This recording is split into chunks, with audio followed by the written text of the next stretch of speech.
Comme la fois passée, on a commencé le concept de la couvaison.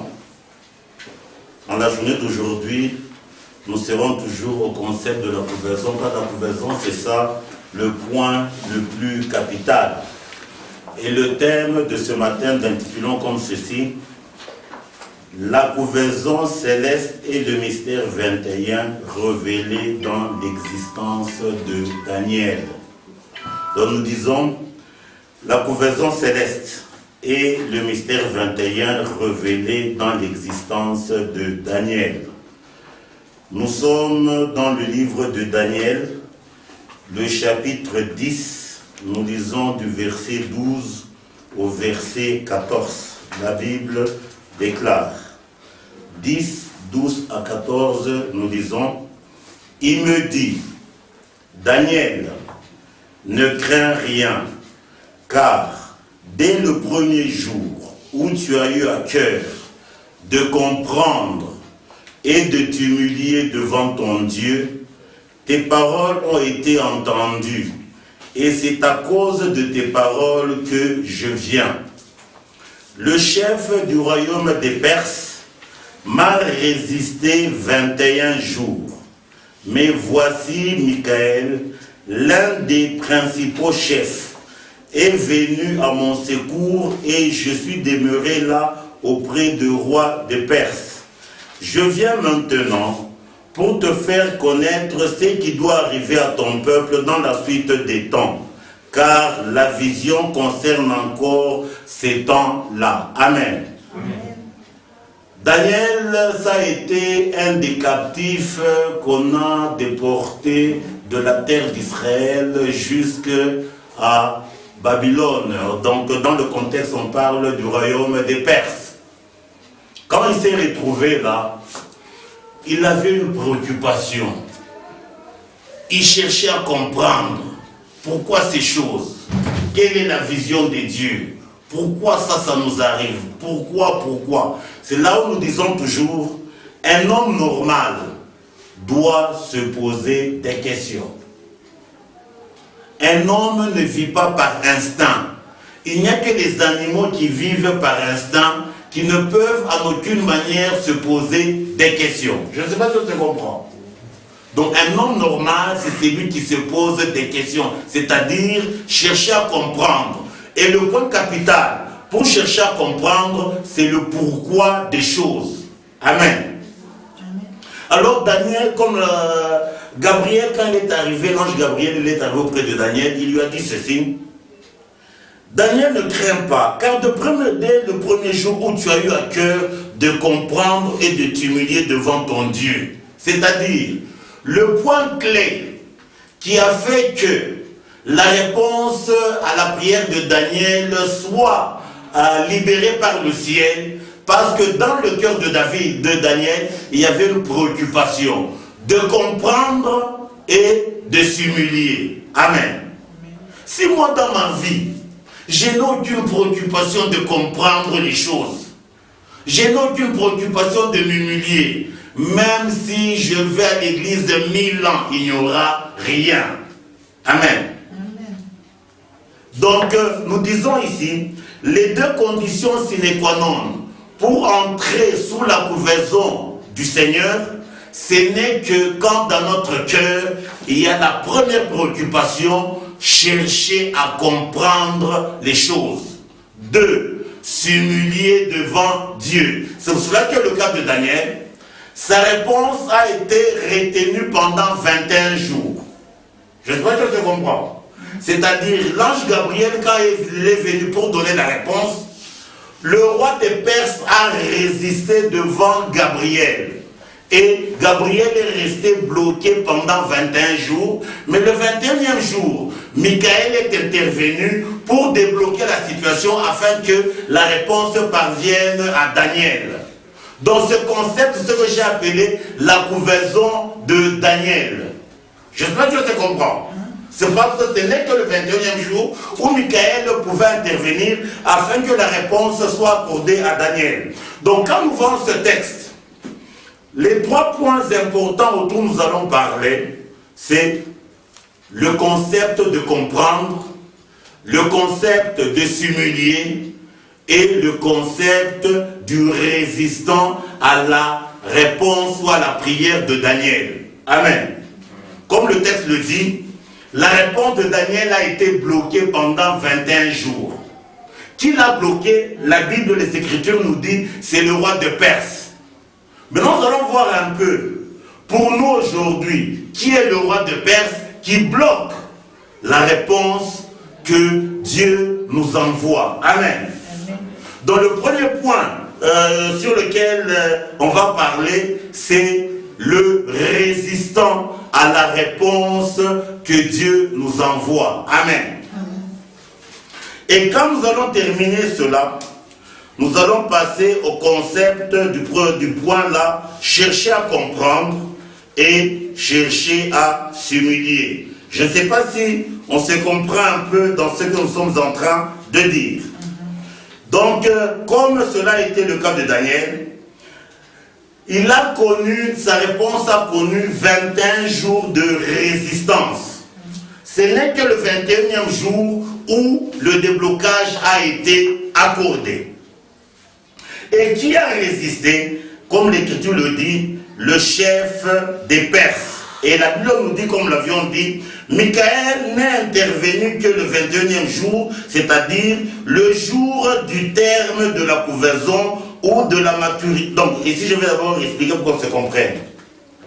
Daniel captif à Babylone, c'est une symbolique de notre esprit qui est captif dans ce corps de la désobéissance.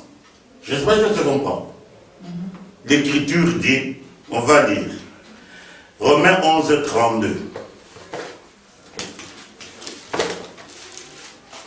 Romains 11, 32, la Bible déclare.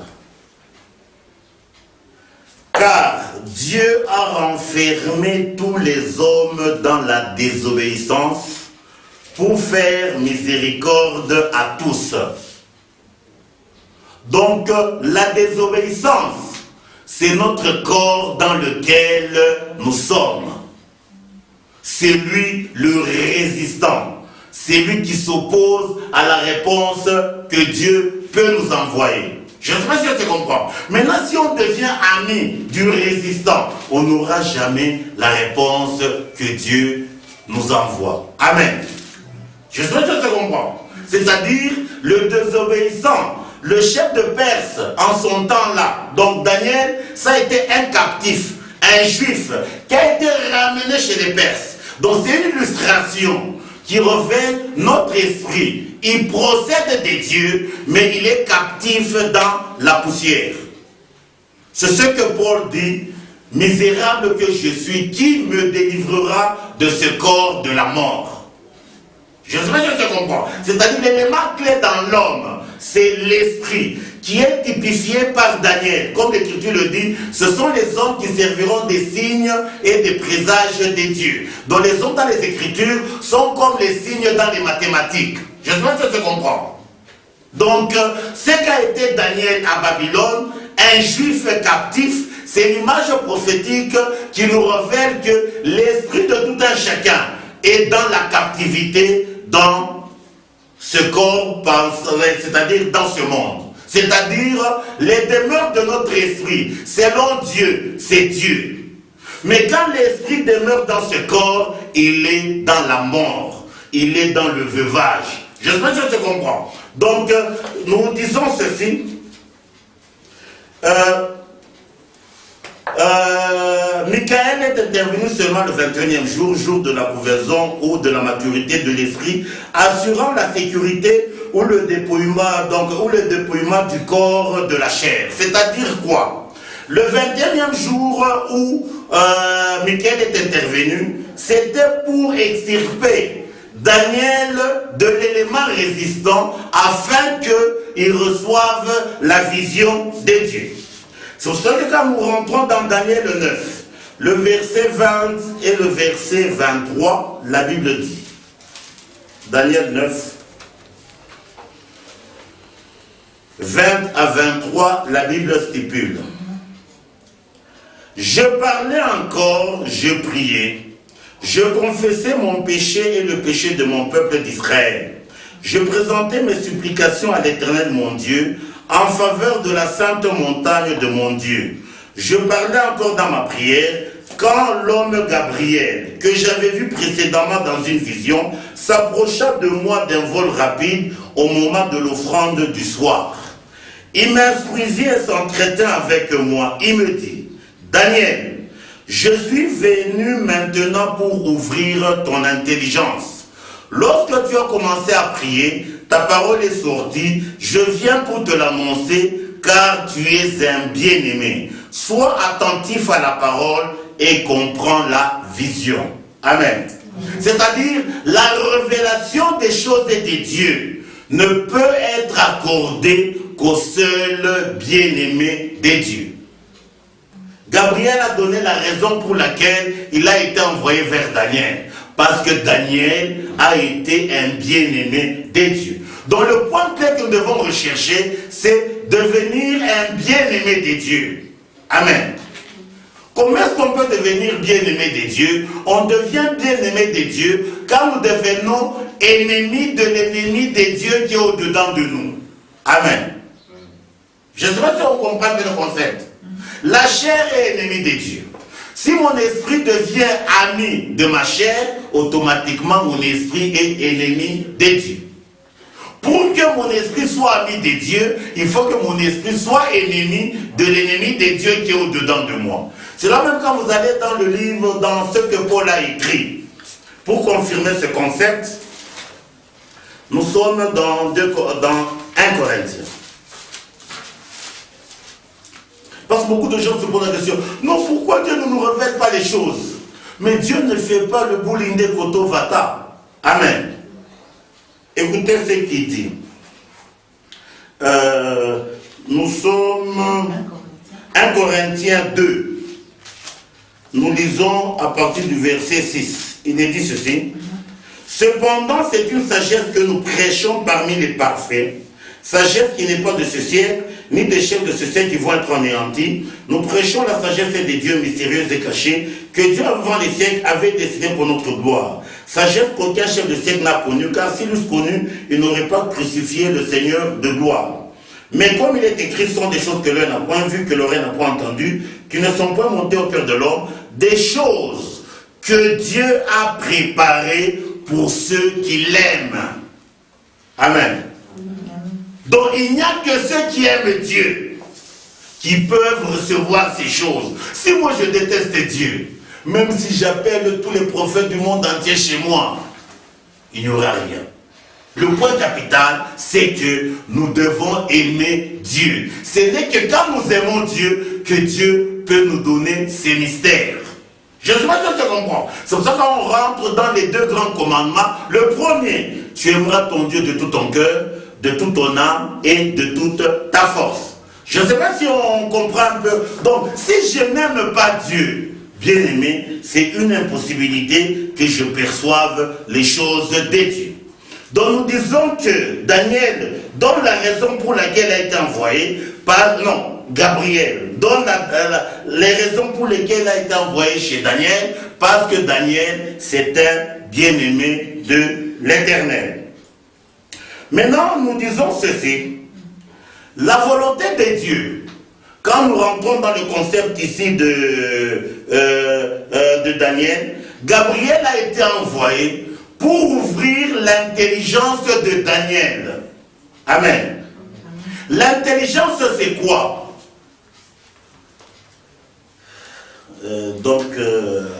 On va voir Job 28-28.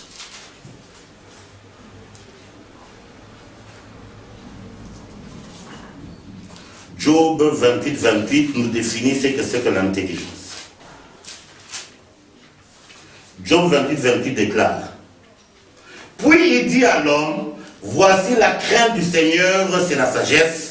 S'éloigner du mal, c'est l'intelligence. Amen.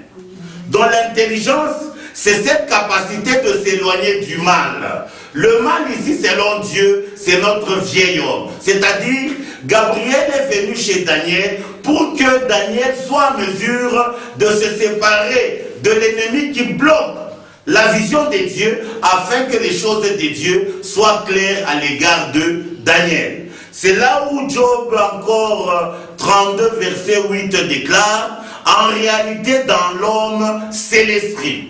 C'est le souffle du Tout-Puissant qui donne l'intelligence. C'est-à-dire quoi? Dieu ne donne l'intelligence qu'à notre esprit, afin que notre esprit s'éloigne du mal, à savoir notre chair et notre sang.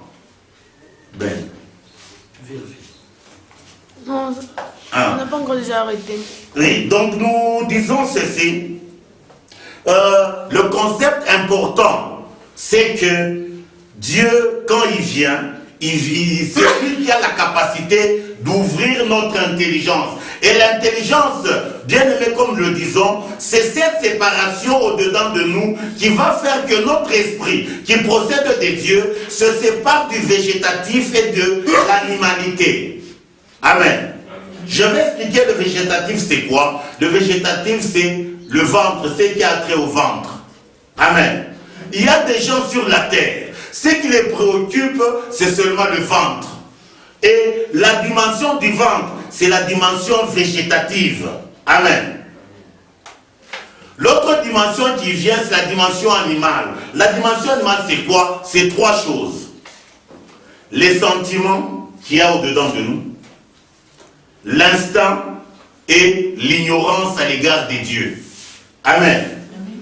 C'est ça la dimension animale. Mais il n'y a que l'esprit au-dedans duquel Dieu peut y mettre l'intelligence afin qu'il se sépare de ce qui est mauvais. C'est là aujourd'hui, le jour que je n'aurai plus de chair, mes yeux verront Dieu. Maintenant, nous allons un peu nous attarder sur le concept du résistant, qui est le chef de Perse. Le discours biblique parle du chef de Perse qui a résisté devant Gabriel. Amen. Celui qui n'est pas attentif, quand il arrive à ce texte, il peut croire que cette citation est normale même sur le plan humain. Sur le plan humain, cette citation n'est pas normale. Je vais m'expliquer. L'être humain, quel que soit le niveau qu'on peut atteindre, on ne peut jamais arriver à la dimension des anges. Je ne sais pas si on se comprend. Les anges sont supérieurs par rapport à nous. Mais la Bible nous dit ici que le chef de Perse a bloqué Gabriel. Oh, Gabriel revêt la puissance de Dieu. Je ne sais pas si on se comprend. Donc c'est une antithèse, c'est-à-dire un homme normal doit s'arrêter pour dire qu'est-ce que cela veut dire. Je vais vous donner le texte qui confirme que l'homme, les humains, ne sont rien devant les anges. Nous sommes dans 2 Pierre 2, le verset 11.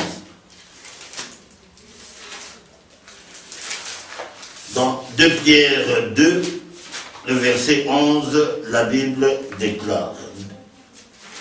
2 Pierre 2, verset 11, la Bible déclare. Tandis que les anges, supérieurs en force et en puissance, ne portent pas contre elles des jugements injurieux devant le Seigneur. Mais eux, semblables à des brutes qui s'abandonnent à leur penchant naturel et qui sont nées pour être prises et détruites, ils parlent d'une manière injurieuse de ceux qu'ils ignorent et ils périront par leur propre corruption. Je ne sais pas si vous voyez un peu ce que le texte ici dit. On nous dit que les humains, nous les humains, nous sommes des brutes. Hein, vous comprenez un peu? C'est-à-dire qui s'abandonnent dont nous nous abandonnons à nos penchants naturels et nous sommes nés pour être pris et détruits. C'est pour ça que la Bible dit, Dieu dit, fils de l'homme, retournez dans la poussière. Mais par contre, les anges, eux, ils sont supérieurs en force et en puissance. Maintenant, comment le chef de Perse, c'est-à-dire, si on prend le chef de Perse sur le plan humain, qui est un homme, comment il pouvait bloquer Gabriel? Donc sur le plan humain, ça n'a aucun sens. Je sais pas si je comprends. Donc, mais celui qui ne lit pas avec attention, il va passer comme si rien n'était. Mais celui qui lit attention, il va s'arrêter pour dire qu'est-ce que cela veut dire. Je ne sais pas si on se comprend. Maintenant, nous allons voir un peu qui est le vrai chef des Perses. Ce n'est pas un individu qui peut bloquer un ange qui vient pour donner une solution. Je ne sais pas si on se comprend. Le chef de Perse dont la Bible parle est révélé par Paul dans la citation qu'on a lue tantôt. Donc le chef de Perse bien-aimé n'est autre que le jeu, le moi de tout un chacun, c'est lui qui est là pour bloquer notre esprit. Comme le texte on a lu dans 1 Corinthiens 2, il dit ceci. Dans 1 Corinthiens 2, à partir du verset 6, il dit « C'est une sagesse que nous prêchons parmi les parfaits. » Qui est parfait? Le parfait, il n'y a que notre esprit, quand il se sépare de la chair et du sang, qui peut entrer dans la perfection. C'est-à-dire, la sagesse que Dieu a donnée, elle n'est pas destinée à notre moi ou à notre chair, à notre sang. C'est là où il dit, c'est une sagesse que nous prêchons parmi les parfaits, sagesse qui n'est pas de ce siècle, ni des chefs de ce siècle qui vont être tous anéantis. Donc le chef de ce siècle, c'est tout celui qui est conduit par son propre moi. C'est-à-dire, c'est le moi qui décide dans sa vie. Amen. Donc le chef selon ce siècle n'est autre que le moi de l'homme, qui est, comme nous le disons toujours, le petit frère de Satan qui est au-dedans de nous, qui est là pour s'opposer à l'épanouissement de notre esprit à la lumière du Seigneur. Je sais pas si je te comprends. Donc le chef là, qui était à Perse, c'est une illustration du moi qui est dans tout un chacun de nous, qui est là pour bloquer, pour garder, contenir l'esprit dans la captivité, afin que l'esprit soit anéanti. Je ne sais pas si on comprend un peu ce concept. Pour bien comprendre ça, bon, on va lire un texte qu'on a déjà lu, c'est Romains 8, 6 à 7. Romains 8, 6 à 7, la Bible déclare. Romains 8, 6 à 7, la Bible déclare. Car l'affection de la chair, c'est la mort, tandis que l'affection de l'esprit, c'est la vie et la paix. Car l'affection de la chair est inimitié contre Dieu, parce qu'elle ne se soumet pas à la loi de Dieu et qu'elle ne peut même pas. Or, ceux qui vivent selon la chair ne sauraient plaire à Dieu. C'est dit ceci, car l'affection de la chair est inimitié contre Dieu, parce qu'elle ne se soumet pas à la loi de Dieu. Donc la chair ne peut jamais obéir à Dieu. La chair, sa nature, c'est l'opposition radicale à Dieu. C'est ça l'illustration du chef de Perse qui a bloqué la réponse de Daniel. Quand nous rentrons à l'œuf, c'est-à-dire, Daniel représente le germe. Par contre, le chef de Perse, c'est ça la coquille qui bloque la libération du germe de l'œuf, c'est-à-dire du poussin. Je ne sais pas si on comprend un peu le concept. Donc le rôle du chef selon ce siècle, c'est-à-dire notre moi, c'est anéantir, s'emparer de l'esprit pour que l'esprit soit toujours sous ses pieds. Je ne sais pas si on se comprend un peu dans ce que nous sommes en train de dire. C'est pour cela que... On s'y peut-être un peu rentrer un peu calmement avec eux, dire que pourquoi l'esprit c'est le lieu de la force. Parce qu'il n'y a que l'esprit qui peut recevoir la parole de Dieu. Et c'est la parole de Dieu qui est une puissance. Et ce qui empêche l'esprit de recevoir la parole de Dieu, c'est notre chair, qui est le roi des Perses. Hein? Ou le roi des Perses. Alors, comment ce roi des Perses peut être vaincu? C'est là que nous comprenons que le résistant, il n'est pas au dehors de nous, il est au-dedans de nous. Et souvent, nous avons tendance à regarder à l'extérieur, aux démons et autres, alors que l'ennemi est déjà au-dedans de nous. Et tant que nous n'avons pas la victoire sur le roi de Perse, nous ne pouvons pas recevoir les mystères de Dieu, c'est-à-dire les choses cachées de Dieu qui constituent notre bonheur. Notre bonheur, c'est notre Dieu. Notre bonheur, ce n'est pas les dollars, ce ne sont pas les maisons, ce ne sont pas les voitures. Notre maison, c'est notre bonheur, c'est la communion avec notre Dieu qui nous amène, comme l'a dit l'ancien, l'humilité et autres. Alors si nous ne comprenons pas ça, la révélation de ça, notre prière, c'est Seigneur, donne la vie à notre esprit. Libère notre esprit de sa captivité de Babylone. Et Dieu nous envoie sa parole. Il nous a envoyé sa parole pour nous guérir de cette captivité. Et c'est cette captivité qui est la mort. En d'autres termes, qui est la vraie maladie, la mortalité. Toutes les maladies qui sont sur la terre, ce ne sont que des symboliques. Si j'arrive à être guéri de toutes les maladies de la terre, mais je ne suis pas guéri de la mortalité, je n'ai rien gagné. Mais par contre, si j'ai toutes les maladies de la terre, mais Dieu me guérit de la mortalité, j'ai tout gagné. C'est pour ça que vous voyez le pauvre Lazare, il avait l'ulcère. L'ulcère, comme vous le savez très bien, un cancer. Mais Dieu l'avait guéri de la mortalité. Quand il est mort, la Bible dit ceci: Dieu a envoyé les anges pour prendre Lazare, l'amener dans le sein d'Abraham. Lazare n'est pas entré dans le séjour des morts. Donc quand Christ vient, c'est pour nous guérir, nous accorder la vraie guérison. Amen. Et la vraie guérison, c'est notre séparation d'avec la poussière. Mais aujourd'hui, les gens, la vraie guérison, ils n'en veulent pas. Ils sont préoccupés par les autres guérisons. Ce sera que Dieu, voulant confirmer ce concept, il l'a fait dans la vie de Paul. Paul avait une écharpe. Il a demandé à Dieu que Dieu le guérisse. Dieu n'a pas guéri. Et Dieu lui a dit, ma grâce te suffit. C'est-à-dire, Dieu a voulu illustrer que la guérison du corps ne fait pas partie de la grâce. Je sais pas si je te comprends. Oui. C'est pour cela qu'il a dit à Paul, ma grâce, je te l'ai déjà donnée, elle est nécessaire et suffisante. Elle n'a pas besoin d'autre chose. Donc la guérison du corps ne fait pas partie de la grâce. Mais aujourd'hui, nous appelons même les souliers grâce de Dieu. Nous appelons le périssable grâce de Dieu. Je ne sais pas si on se comprend. La grâce, c'est Jésus.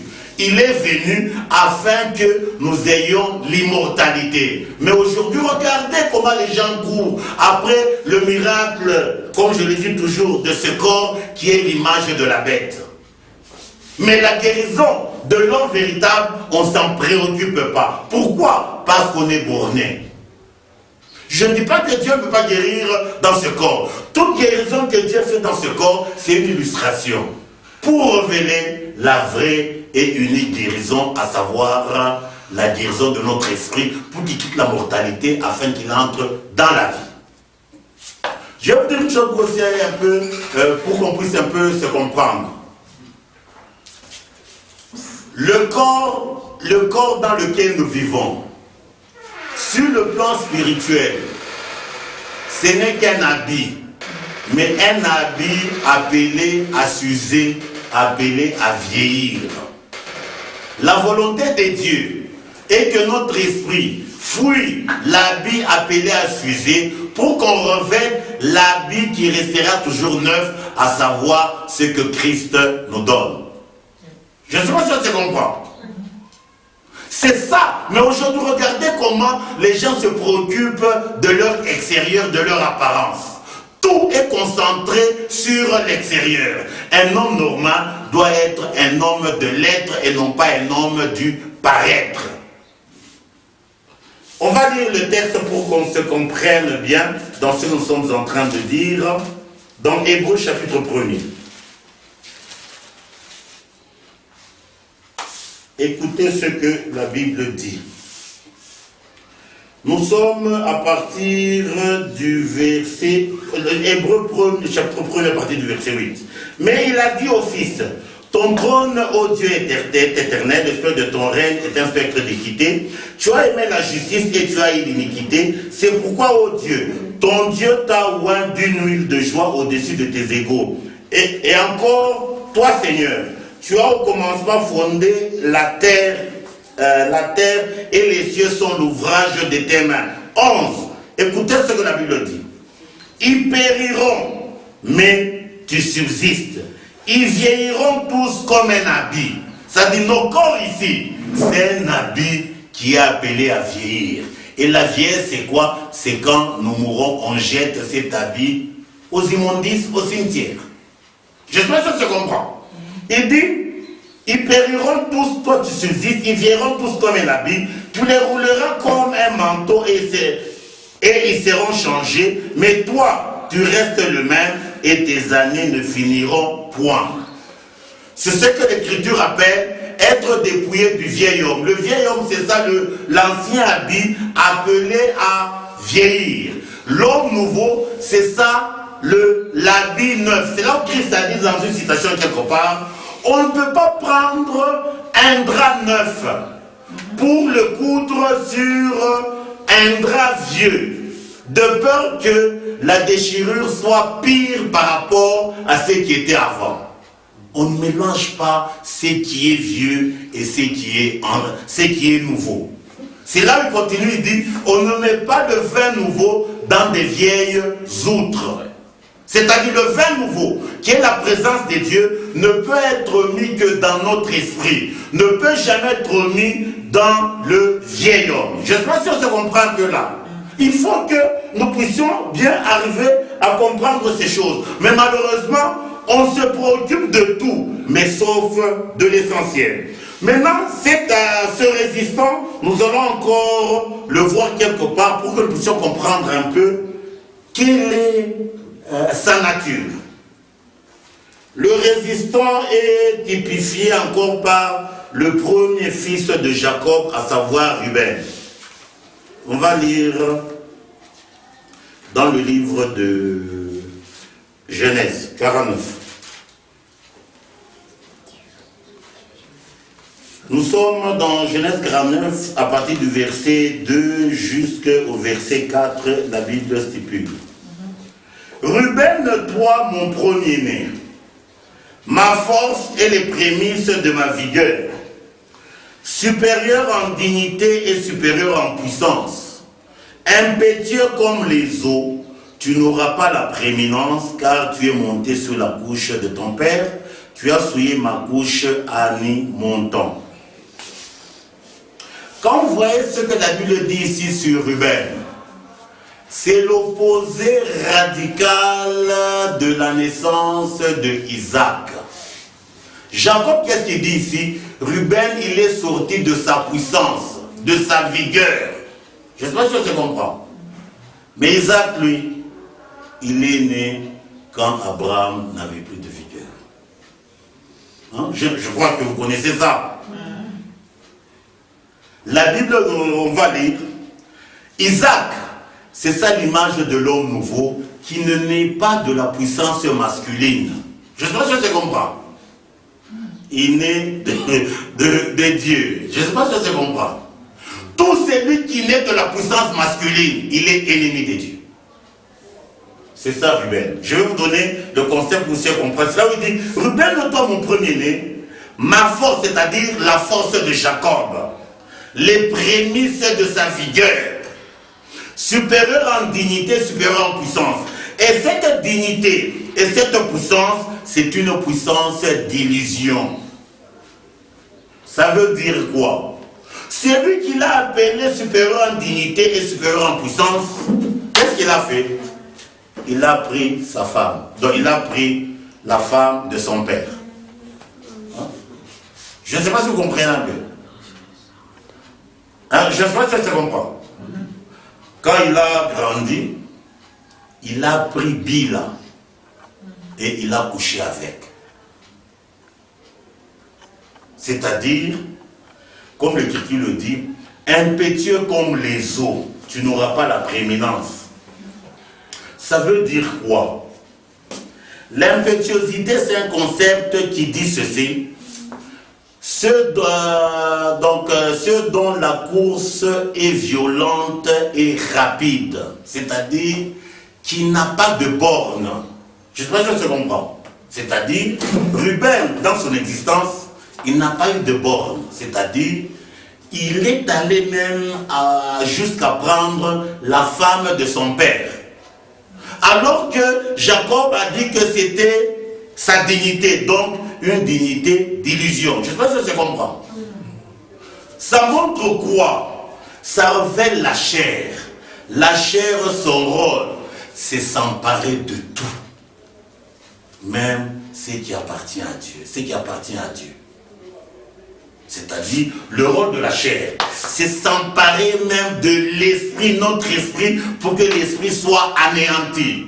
C'est pour ça que la chair, c'est quoi? La chair, c'est l'avidité. Attirer tout à soi-même, sans borne. Un enfant de Dieu, c'est celui qui a des limites dans son existence.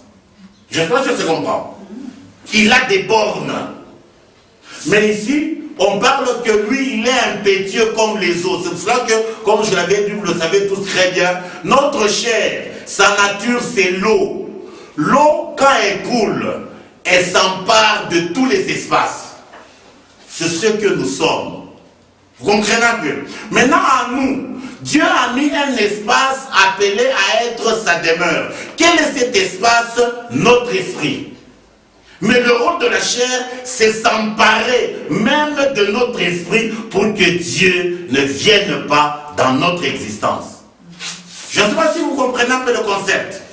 C'est là où le concept ici de l'impétuosité, c'est pour cela que, comme je l'avais dit l'autre fois, Ruben qui est monté sous la couche de son père, c'est-à-dire qui a pris une des femmes de son père, c'est une symbolique pour dire, chaque personne quand il naît, il vient ici sur la terre, il passe par les parties génitales de sa mère qui appartiennent à son père. Je ne sais pas si on se comprend. C'est Dieu qui nous a donné une preuve. Mais l'enfant, c'est d'une manière inconsciente. Mais Dieu veut nous montrer la source de là où nous provenons. C'est ce que David a dit. Ma mère m'a conçu dans le péché, j'ai été enfanté dans l'iniquité. C'est-à-dire, tous ceux qui naissent par cette voie ne peuvent jamais voir le royaume des cieux. C'est pour ça que Christ dit, vous devrez naître de nouveau. Je ne sais pas si on se comprend. Mais nous faisons la promotion de l'ennemi de Dieu qui est au-dedans de nous, mais chaque jour nous chantons que nous allons entrer chez Dieu. Impossibilité. C'est là où le concept de Ruben, à savoir l'impétuosité comme les eaux, est encore symbolisé par le fleuve Jourdain. Le Jourdain, c'est la symbolique du moi de tout un chacun. C'est-à-dire, c'est le Jourdain qui était l'obstacle aux enfants d'Israël pour que les enfants d'Israël n'entrent pas dans les promesses de Dieu. Et le rôle du Jourdain, c'est prendre tout, acheminer dans la mer morte là où il n'y a pas de vie. Il n'y a que l'arche de Dieu qui a la capacité de couper l'écoulement des eaux du Jourdain. Et le Jourdain, c'est quoi? Nos passions de la chair, les penchants de notre cœur. C'est un courant impétueux. Quand vous prenez, vous voyez un homme, quand il est fâché, il est prêt à tout. Vous comprenez un peu? Il est prêt à tout. Pourquoi? Sa nature, c'est tout détruire. Vous allez voir, pour un petit problème de 5 secondes, il est prêt même à sacrifier même son mariage, les enfants, les ceci. C'est ça l'homme. Donc c'est une nature compliquée. Mais nous faisons la promotion de cette nature.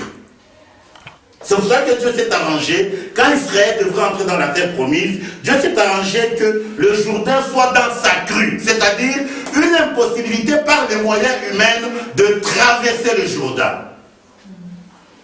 Hein? Je ne sais pas si on comprend un peu ce que nous sommes en train de dire. C'est là où il y a encore un autre concept. Je l'avais dit l'autre fois là dans Jérémie 2, verset 24. On présente l'homme dans la dimension de l'âne sauvage, qui est allaitante dans l'ardeur de sa passion. Donc, la passion de l'âne, qu'est-ce que c'est qu'une passion? Une passion, c'est un désir qui est au-dessus de votre volonté. Hein, vous comprenez un peu ce que nous disons? Donc, une passion, c'est un désir qui est au-dessus de votre volonté. C'est-à-dire, même si vous ne voulez pas faire la chose, la passion va vous y contraindre. Et la passion de l'homme, c'est péché. détruire l'esprit. C'est ça la passion de la chair. Je ne sais pas si on comprend un peu. C'est là où la Bible maintenant pose la question. Qui va empêcher à cet âme de satisfaire son désir? C'est-à-dire, être enfant de Dieu, c'est un frein. Et l'unique élément qui peut amener le frein, ce n'est que la parole de Dieu. On va lire aussi un autre texte qui montre le concept de résistance, à savoir la chair. C'est dans le livre de Habakkuk. Habakkuk 2. Non, Habakkuk, chapitre 1er. C'est Habakkuk, chapitre 1er, à partir du verset 6. Habakkuk, chapitre 1er, à partir du verset 6. La Bible dit ceci. La Bible dit ceci. Habakkuk, chapitre 1er, à partir du verset 6, nous allons aller jusqu'au verset 11.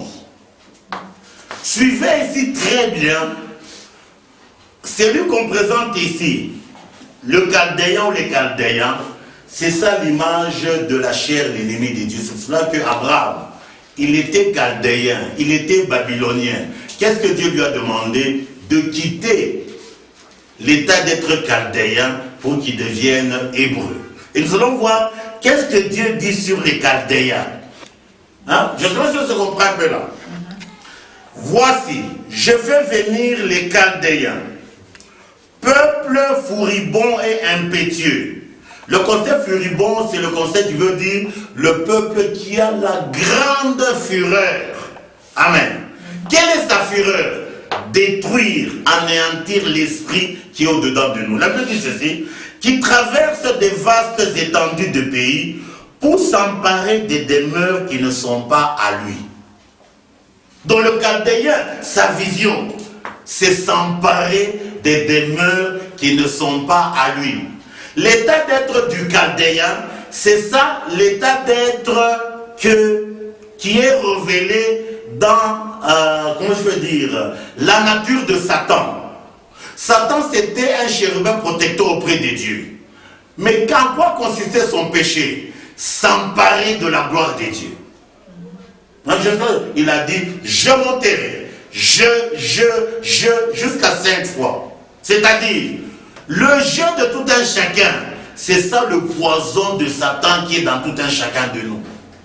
C'est-à-dire, la vision ou la nature des Chaldéens, c'est s'emparer des demeures qui ne sont pas à eux. Et la Bible continue et dit, il est terrible, formidable. De lui seul viennent son droit et sa grandeur. Ses chevaux sont plus rapides que les léopards, plus agiles que les loups du soir. Et ses cavaliers s'avancent avec orgueil. Ses cavaliers arrivent de loin. Ils volent comme l'aigle qui fond sur sa proie. Tout ce peuple vient pour se livrer au pillage. Donc, le rôle de la chair, c'est pour piller l'esprit. Ses regards avides se portent en avant, c'est-à-dire, nos yeux ne peuvent jamais se rassasier de voir. Amen. La Bible continue et dit, il assemble des prisonniers comme du sable. Dans le rôle des Chaldéens, c'est pour emprisonner. Emprisonner qui? Nos esprits. C'est là où Paul dit, quand Christ il est descendu, il a amené avec lui les captifs. C'est-à-dire les gens qui étaient captifs de la chair, les gens qui étaient captifs des passions belliqueuses de la chair. C'est ça le rôle de Christ, nous délivrer de cet état des choses. Et le Chaldéen, son rôle c'est quoi? Emprisonner la multitude. La multitude, là c'est quelle multitude? Nos esprits sont emprisonnés par quoi? Par la chair. Et la Bible continue et dit ceci, il se moque des rois. Même si vous êtes trompe, votre chair vous emprisonne. Vous comprenez un peu? Ce n'est que quand vous devenez ami du Seigneur. Et la Bible continue, il se moque des rois. Et ces princes font l'objet de ces railleries. Il se rit de toutes les forteresses. Il amoncelle la terre et les prend. Alors son ardeur redouble. Il poursuit sa marche. Il se rend coupable. Sa force à lui. Voilà son Dieu. Amen. Je ne sais pas si ça se comprend.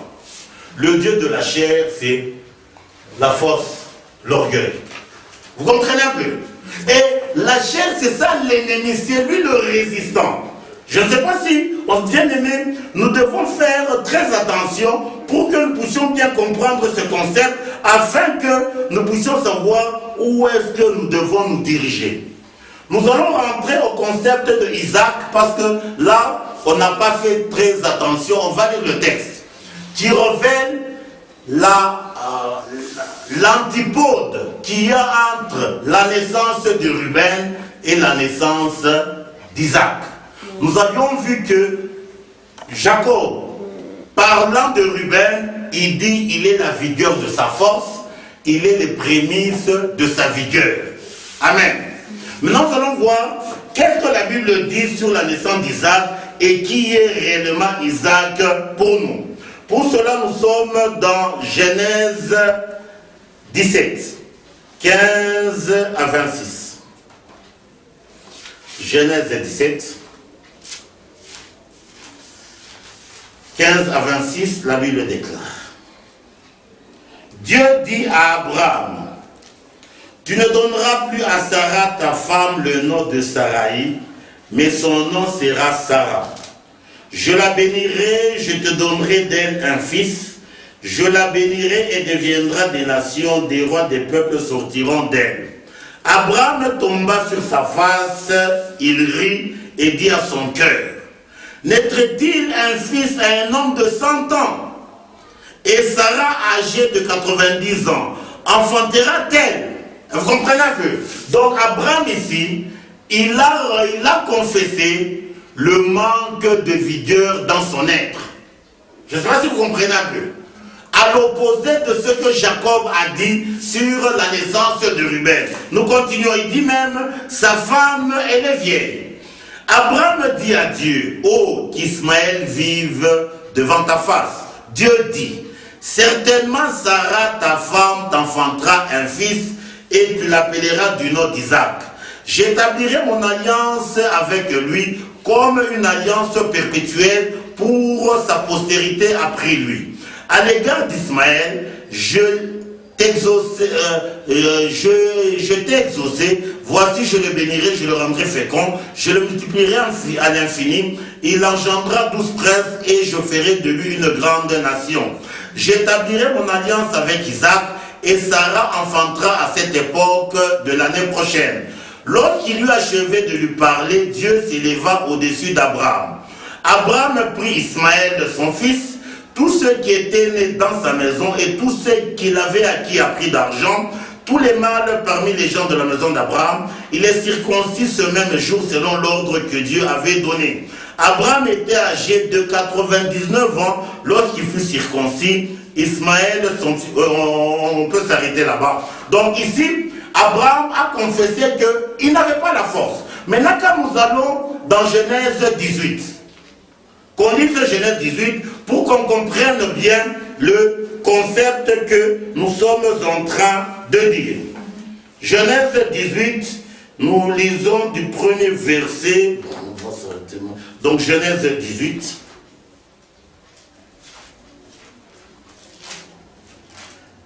Genèse 18, à partir du premier verset, la Bible stipule.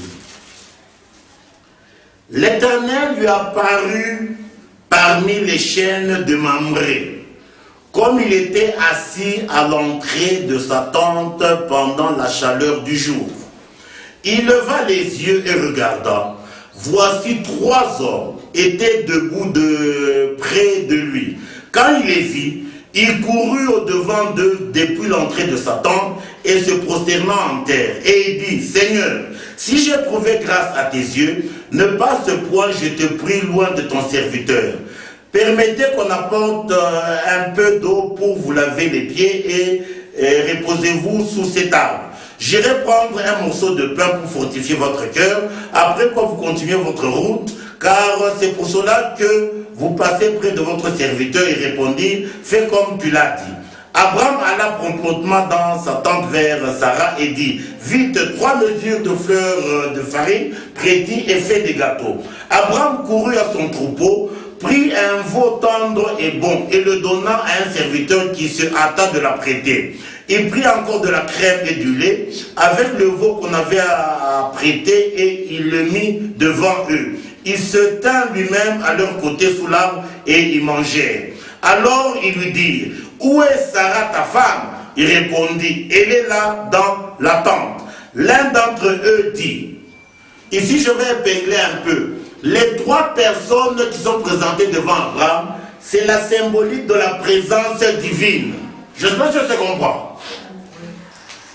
Maintenant, l'un d'entre eux dit ceci. Je reviendrai vers toi à cette même époque. Et voici Sarah, ta femme, aura un fils. Sarah écouta l'entrée de la tente qui était derrière lui. C'est l'un des 3 qui était là, qui a dit à Abraham, je vais moi revenir à cette époque et Sarah aura un fils. Abraham et Sarah étaient vieux. Écoutez ce que la Bible dit. Abraham et Sarah étaient vieux, avancés en âge et ne pouvaient plus espérer avoir des enfants. Elle rit en elle-même en disant, maintenant que je suis vieille, aurais-je encore des désirs? Mon Seigneur aussi est vieux. C'est-à-dire, Abraham vieillard, Sarah vieille. Tous les deux confessent leur manque de vigueur pour donner naissance à un enfant. J'espère que je comprends. Maintenant, c'est l'un des 3 qui a dit à Abraham, c'est moi qui vais revenir à cette époque. C'est pour ça qu'on appelle qui c'est Isaac, le fils de la promesse. C'est-à-dire, c'est l'un des 3 qui a promis à Abraham que je reviendrai. Mais par contre, quand nous nous enfantons sur la terre, ce n'est pas la promesse de Dieu. J'espère que je comprends. C'est nous qui décidons. Si un jeune couple, si 2 jeunes gens se marient, ils disent, nous on n'aura pas d'enfants. Ils n'auront jamais d'enfants. Je pense que je comprends. Maintenant, si vous comprenez, c'est là où quand vous rentrez dans Jean, il est dit ceci, à tous ceux qui l'ont reçu, elle leur a donné le pouvoir de devenir enfants de Dieu, lesquels sont nés ni de la volonté de l'homme, ni de la volonté de la chair, ni de la volonté du sang, mais de Dieu. Donc selon Dieu, il y a 2 types de naissance. La naissance selon la volonté de la chair et du sang, qui est la volonté de l'homme, et la naissance selon la volonté de Dieu. Mais aujourd'hui, des gens prennent le cas de Sarah, qui a enfanté Isaac, comme on dit, non, toi qui es stérile là-bas, comme Sarah a enfanté, toi aussi tu vas enfanter. Bien aimé, c'est un mensonge. Je sais pas si vous comprenez. C'est un mensonge. Et celui qu'on dit qui est Sarah, qui va enfanter, les circonstances permettent qu'il enfante, et l'enfant là devient le premier voyou du quartier. Bien aimé. Je ne sais pas si on se comprend un peu là. Vous savez, on prend des termes bibliques, mais avec les esprits qui n'ont rien à voir avec Dieu. Seulement pour manipuler les gens et remplir les trous. Je vous dis, enfanter, on ne gagne rien. Je ne sais pas si on se comprend. C'est une charge. Je ne dis pas qu'enfanter c'est mauvais.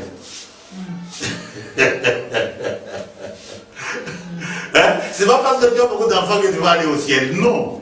Il y a même un texte, je crois que je ne l'avais jamais donné. L'apôtre Paul, là où il parlait des femmes qui ne peuvent pas prêcher, ainsi de suite.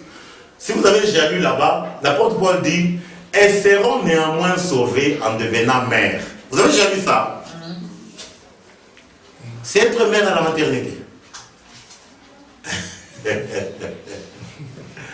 Elles seront néanmoins sauvées si elles deviennent mères en enfantant quoi? L'espérance. Vous comprenez? Mais les gens prennent le test quant à la lettre. La lettre tue. Vous comprenez un peu? Donc nous continuons ce que nous sommes en train de dire. Nous sommes au verset 12.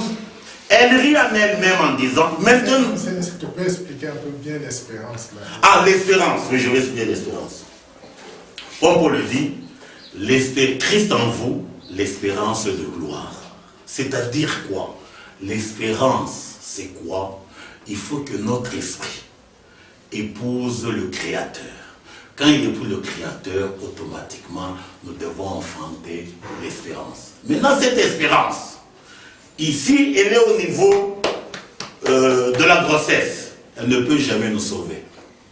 Si elle est au niveau de l'allaitement, elle ne peut jamais nous sauver. Il faut qu'elle soit mature. C'est pour ça que Christ dit, malheur aux femmes qui seront enceintes et celles qui allaiteront. C'est-à-dire, il faut que l'espérance que vous avez enfantée soit mature. Et ce n'est que quand il est mature que le dernier jour que vous serez sauvés. Je sais pas si je comprends. Est-ce que les gens comprennent que c'est l'espérance? C'est Christ, c'est de la même manière que Christ est né chez Marie. Chez nous tous, il faut que Christ naisse. Maintenant, si le Christ qui naît chez nous, il est petit, mais autant qu'on peut acheter au thémapi. Hein? Vous comprenez un peu? C'est pour ça que Esaïe dit, un enfant nous est né, le fils nous est donné. Il faut que Christ au-dedans de nous cesse d'être enfant qui devienne fils. C'est-à-dire, il devient mature. Alors, quand il devient mature, alors il devient admirable, il devient conseiller. Mais s'il est petit, mais c'est vous qui allez commencer à vous imposer sur lui. Je ne sais pas si vous comprenez un peu le concept. C'est là où Paul dit, l'héritier, tant qu'il demeure enfant, il ne diffère en rien d'un esclave. Il faut que l'héritier soit mature pour que... Je ne sais pas si on comprend un peu le concept. Donc, l'enfantement dont la Bible parle là-bas, c'est l'espérance. Là, quand vous lisez un autre texte dans Exode, Dieu est en train de dire, au milieu de vous, il n'y aura ni femme stérile, ni femme qui avorte. Ça n'a rien à voir avec la maternité. Ça a à voir avec tous les humains, nous sommes des créatures. Quand nous épousons Dieu, automatiquement, on doit enfanter l'espérance. Je sais pas si je comprends. C'est de ce que la Bible parle. Vous ne voyez pas dans des maisons des gens, des enfants d'une maison, ils commettent l'inceste et la fille est engrossée et l'enfante. Hein? L'enfant qui est né dans ces conditions et l'enfant qui est né d'un papa pasteur et maman prophétesse, tous même état. Je ne sais pas si vous comprenez. Tous nous descendons dans le péché.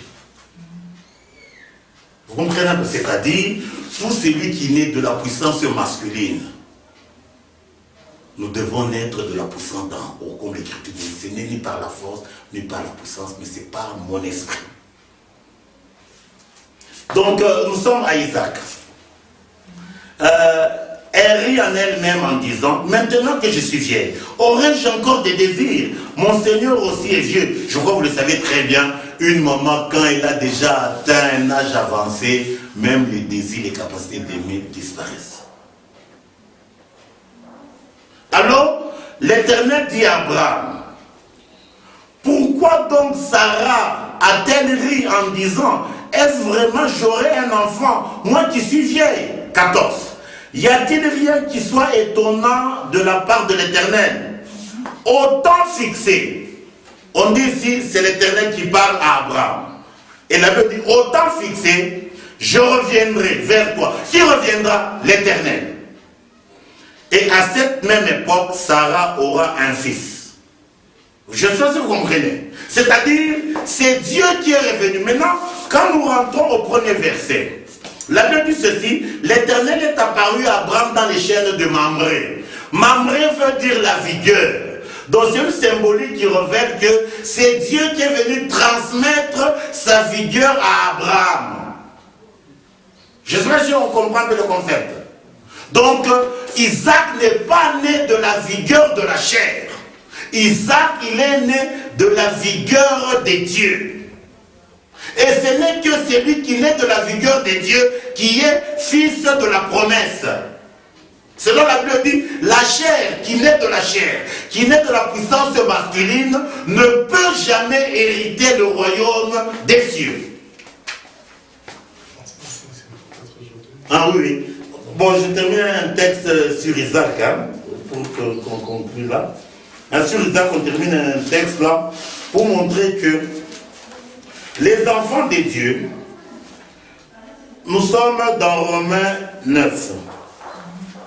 6 à 9. Romains 9.